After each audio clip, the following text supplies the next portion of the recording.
It is so shocking. This is changing food on a genetic level, and this is genetically modifying the human race, because when you change the genetic structure of food and you feed it to an animal, it modifies the genetic structure of the animal. And an interesting thing is that if you have a crop of Monsanto corn next to a crop of real corn, the bugs won't eat the Monsanto corn. You've got to ask yourself why. Pest-resistant food. If the pests won't eat it, why? That should be a pretty big sign for people. And they're asking you to grow food that nothing else will eat. They really need to stop about this and think about this. They want you to eat it, but nothing else on the planet will eat this food. Why? You're also dealing with the problem of the wind-borne pollination. In particular, corn crops are very wind-pollinated, and it's completely destroying the indigenous corn in Mexico. They had 30, 40 different species of indigenous corn. The pollen is blowing in from the States and from other places that are planting, and it's completely destroying every other type of corn. And then, of course, Monsanto goes in, finds their genetic code in the corn crop that you're growing that is not Monsanto, and sues the farmer. Well, see, that's a criminal judge that passes that allows that company to sue the judge. The judge is a criminal. The judge needs to be incarcerated for even siding with Monsanto. What needs to happen is the farmer needs to go in and say, no, I didn't grow Monsanto corn. I can prove that I didn't because I have an IQ of over 2, and so therefore I didn't grow Monsanto corn, and I'm actually going to sue you for coming in and your genetically modified corn for blowing in and destroying my corn crop. And the judge needs to support that action. Any judge that supports Monsanto is a criminal and needs to be removed from the bench immediately. These people are a threat to society. Absolutely, and I have no qualms in saying that. If you're a judge out there listening to this and you support Monsanto, you need to be locked up, buddy. That's it. And you've got a situation also now where the majority of the corn crop grown in America, and also the majority of the soy crop grown both in America and also internationally, is now genetically modified. And in America, they do not have to label GM foods. Well, that's the thing. And even 98% of soy is genetically modified. And people go out and they buy these soy products and they say, oh, it's organic soy. Well, here's a newsflash. You can still grow genetically modified food organically. Okay? Doesn't matter if it says organic. Does it say non-GM? That's the thing, And it might say, we stand against GM on the label. It might say, this company is against genetically modified food. But does it say that is non-GM corn? They can stand against genetically modified food but still say, oh, we stand against it, but we have to include it anyway because we can't get anything else. If they don't say non-GM corn or non-GM soy in that product, then it's probably GM, because 98% of soy is GM, and you can still grow it organically, folks. So it doesn't matter if it's organic. And really, there's no such thing as organic food anymore. I've been talking to a friend of mine about this in the last couple of days. The amount of chemical spraying we're seeing here, the amount of chemtrails. I've got a water analysis posted on my website, thecrowhouse.com, that anybody can go and look at. And you look at what's coming down in the rainwater, and this is what is going into all the food. All the crops that are being watered with rain are getting these chemicals on them. So there is really no such thing as organic food anymore because of what's coming down in the rain, because of the chemical spraying. And a list of some of those metals included barium and all kinds of heavy metals, cadmium even. Just highly toxic metals. Yeah, and this is coming down in rainwater. This is just collecting rainwater and having it sampled. They spray in the sky, then the rain clouds come over and it all washes down onto the plants and it gets into the food chain. And what Monsanto's doing, and all this genetically modified crops, all of the fluoride that's getting into our food chain, all of the chemicals that are coming down in the chemtrails, this has the potential to destroy the entire food chain on this planet.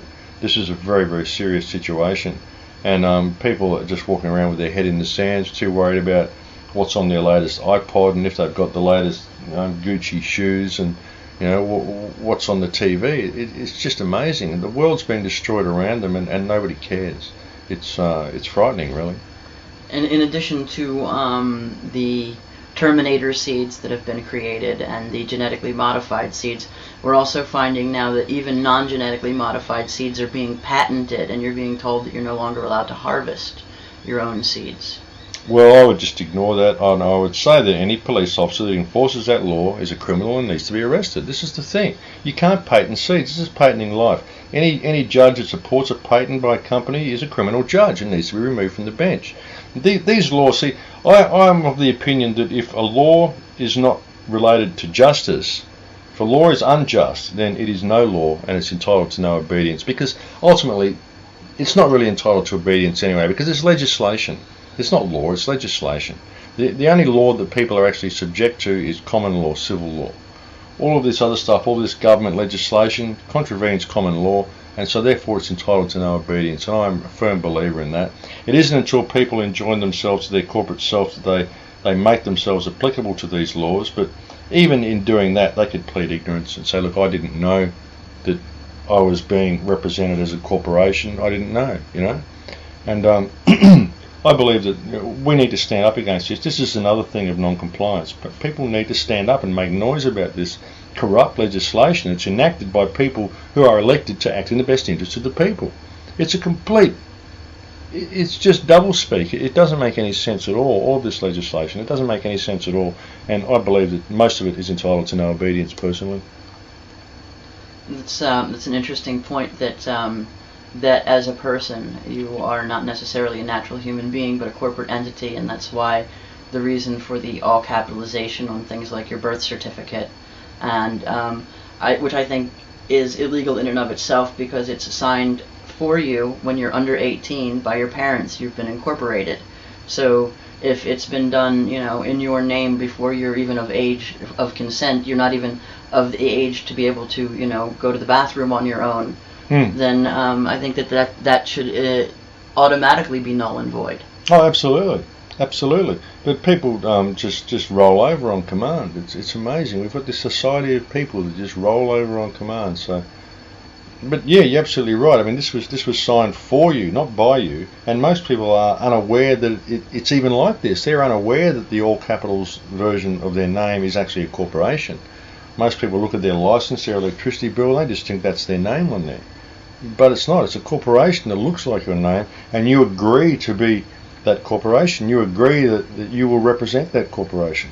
I've actually got my license signed. I've got my license signed by, and I've signed my name, and then I've written all rights reserved without prejudice on my license. So that my license shows that I am the agent for the corporation that's depicted on my license. So I am not liable to anything that's thrown at that corporation. I have a waiver. The corporate self, my corporate self wrote my flesh and blood self a waiver to say that the corporation does not hold the natural person responsible for any misdemeanors committed by the corporation, or any crimes committed by the corporation. I'm not held responsible by the corporation. So this is what you do. See, when you go to a major corporation like an oil corporation or a food chain, you'll find that the directors of that company, they're not liable to any crimes the corporation commits, because they've got a waiver from the corporation. So I've just written one of them out for myself. So I'm not liable to anything that I do, if that makes sense. Yeah. It makes a lot more sense than many things in this world. That's for certain. I'd like to ask then if there's anything else that you would like to address in particular. No, not really. I would like to say that I am getting back to the pedophilia issue. I am going to make a movie about the Holly Greig case. I've been very affected by what I read and what I saw about Holly Greig, and I do intend to make a short film exposing that whole issue. I do intend to put people's names and faces on the film and put that out there onto the internet, so it'll be interesting to see what sort of reaction I get from that one.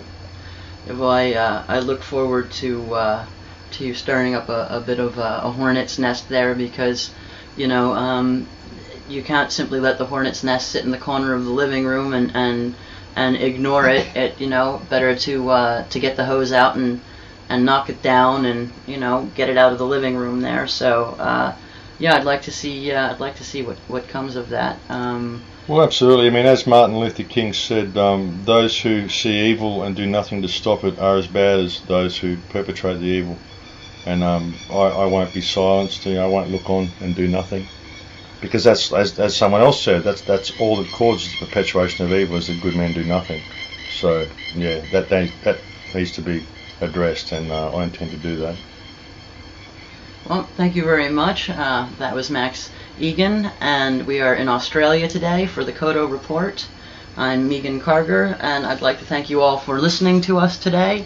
You can read Max's book, you can watch his film, you can download all of the information for free, you can copy it, redistribute it. It's all available on thecrowhouse.com and at AOD Scarecrow on YouTube. Please have a look at the things that this gentleman has put together because they can change your life.